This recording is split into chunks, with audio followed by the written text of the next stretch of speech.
आपण पुढची बातमी पाहूया। बातमी महाबळेश्वरमधून आहे।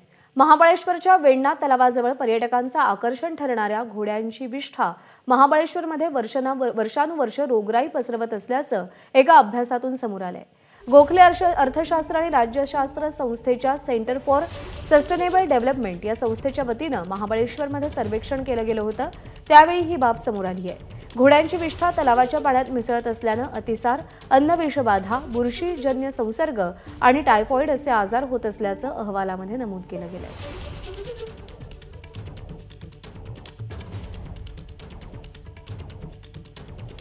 महाबळेश्वरमध्ये येणाऱ्या पर्यटकांना घोड्यांच्या विष्ठेचा त्रास होत असल्याचं अहवालातून समोर आलेलं आहे। वेण्णा तलावामध्ये ही विष्ठा मिसळत असल्यामुळे महाबळेश्वरला भेट देणाऱ्या पर्यटकांना अनेक आजार उद्भवतात, असं हा अहवाल सांगतोय।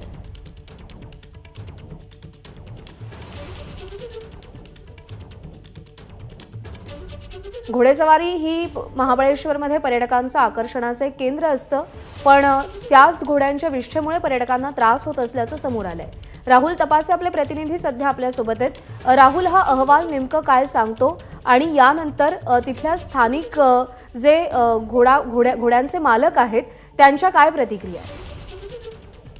प्रज्ञा, ही जो अहवाल तयार करण्यात आलेला आहे तो अहवाल गोखले अर्थशास्त्र राज्यशास्त्र संस्थेच्या सेंटर फॉर सस्टेनेबल डेव्हलपमेंट या संस्थेच्या अहवालातून हे सगळं समोर आलेलं आहे। या संस्थेनं जे काही आरोग्य जोखीम मूल्यांकनाचं संशोधन सुरू केलं होतं त्याच्यामध्ये त्यांनी महाबळेश्वरची निवड केली होती। आणि ह्या महाबळेश्वरमधल्या या वेण्णा लेकच्या परिसरामधल्या जी काही घोडेस्वारी होते त्या घोड्यांमुळे जी काही विष्ठा तिथे पडली जाते त्याच्यातून त्यांनी तो संशोधन केलेलं आहे।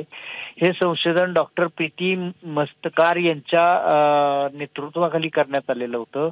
या विष्ठेमुळं अतिसार, अन्नविषबाधा, बुरशीजन्य संसर्ग आणि टायफॉइड असे अनेक आजार जडू शकतात, झडतात असं या अहवालामध्ये म्हणलेलं आहे। आणि त्याचबरोबर या विष्ठेमुळं इथला जो काही वेण्णा लेकचा ज्याच्यावरती संपूर्ण पर्यटक हे बोटिंग करत असतात त्या वेण्णा लेकच्या त्या पाण्यामध्येही त्याचा परिणाम होतो आणि पाणी दूषित होत आहे। या पाण्यामुळं पाणी इथले जे लोक पितात, जे महाबळेश्वर वासियांना जे पाणी पुरवठा केला जातो ते पाणी ह्याच वेण्णा लेक मधून जातं आणि त्याच्यामुळेच इथल्या लोकांना त्याचा प्रादुर्भाव होत आहे।